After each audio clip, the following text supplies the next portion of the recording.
Uwi na sana kami kaso may humabol. Si Sir Eli, hindi magpapahuli. Binili yung ating Mirage. So, meron tayo dito kasing Mirage na hatchback, manual, GLS, top of the line loaded. Sabi ko, sir, top of the line. Biling ko na.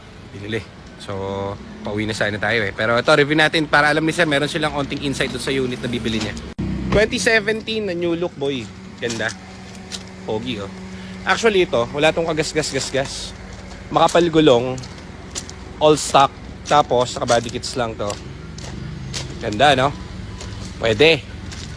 O, pasok, di ba? O, pasok tayo sa loob. Ganda yung loob nito. Nakapailaw, ano pa to? Pailaw system. Ayan, oh.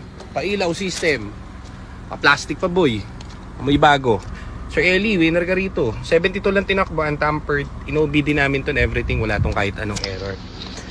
Naka-matting na siya. Tapos, naka-Android head unit na. Wala tong ka-issue-issue. Ganda. Naka-alarm and everything.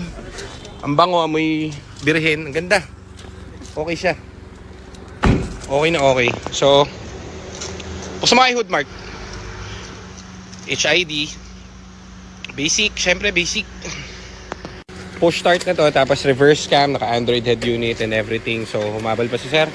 Medyo madilim pero napaka-stock na ito. Ganda. Bago bat. Lahat. Walang tagas ang cooling system. All goods.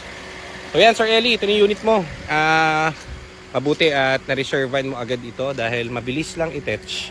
So tara, uwi na tayo at bukas papaklining na natin to. Kuya Edwin, kung nabahala rito bukas. Okay, sige. Tapos PPMS na rin ni Joseph yan bukas. Ayun, oh. Okay, so Sir Eli, see you. Thank you.